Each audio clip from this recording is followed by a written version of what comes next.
दिए हैं जितने की घोषणा पत्र में हो सकते हैं, मैं उन सभी का आपसे जवाब लूंगा, लेकिन सुरेंद्र भाटिया जी का पहले मैं करूंगा। भाटिया साहब, मालवा क्षेत्र में बीजेपी के कुनबे के विस्तार का चुनावी महत्व आप क्या देखते हैं? और बीजेपी के जैसे कुनबा बढ़ता हुआ नजर आ रहा है पंजाब में, 27 से पहले नायब सैनी को आपने भी सुना, जीत का दावा वो कर रहे डबल इंजन सरकार के तहत। हमने हरियाणा में वो सब करके दिखाया जो वादा किया था, हम पंजाब में भी वो दावा कर रहे हैं, आम आदमी पार्टी को भी घेर रहे।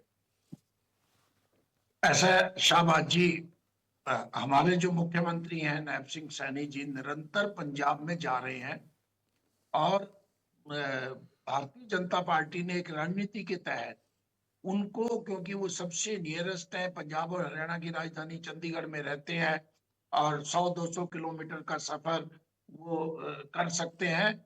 और इवन की हरियाणा के कुछ जिले ऐसे हैं, सिरसा है, फतेहाबाद है, जहां आना हो तो वाया पंजाब आया जाता है आमतौर पे। तो पंजाब उनके लिए सुविधाजनक है। दूसरा, पंजाब में जो भारतीय जनता पार्टी है वो एक रणनीति के तहत अपनी ताकत बढ़ा रही है। मैं नहीं मानता कि भारतीय जनता पार्टी अकेले में बहुत बड़ी कोई ताकत रहेगी पंजाब में। आप अल्टीमेटली, आज मैं एक राजनीतिक भविष्यवाणी कर रहा हूं, मैं ज्योतिषचार्य तो नहीं हूं।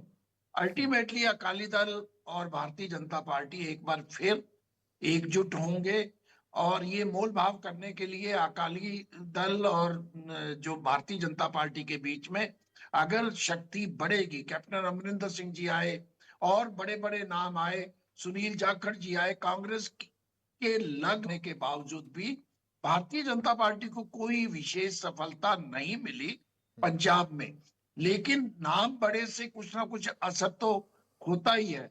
अब लेकिन सर, अनेक अभी लोग हाल के ऐसे हैं हाल दिल्ली। के हाल के चुनाव में अगर हम देखते हैं, अब चुनाव की भी बात कर ले, लोकसभा चुनाव की बात कर ले, ये तो देखा गया है कि बीजेपी का जो वोट शेयर है वो बड़ा है और शिरोमणि अकाली दल से ज्यादा बड़ा नहीं, मैं वही कह रहा हूं। है। ये पहली जो प्रयास होगा, आप देखेंगे भारतीय जनता पार्टी अपना वोट शेयर बढ़ाएगी। भारतीय जनता पार्टी के पास अथाह साधन है।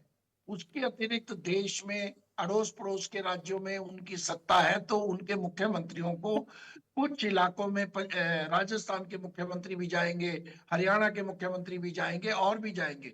और जिस ढंग से सैनी साहब पंजाबी सीख रहे हैं, पंजाबी बोलने की कोशिश कर रहे हैं, हालांकि वो जमुनानगर जगाधरी के हैं, वो पंजाब के साथ लगता है। वो उनकी बोली थोड़ी सी होशियारपुर की और उनकी बोली एक जैसी मिलती जुलती है।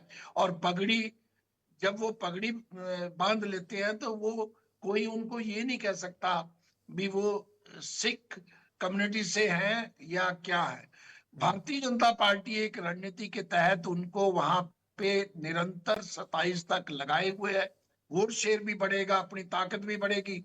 आमतौर पे 21-22 सीटें पे चुनाव लड़ती थी, 117 सीटें हैं भारतीय जनता पार्टी। और बादल साहब के जाने के बाद, अनेक नेताओं के जाने के बाद, सुखबीर बादल की वो पैठ नहीं है जो बड़े बादल साहब की थी, तो उनकी शक्ति कम हुई है।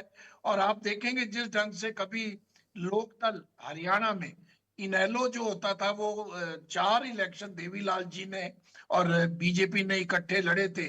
उस समय 20-22 सीटों पे भारतीय जनता पार्टी लड़ती थी और बाकी पे इनेलो लड़ते थे।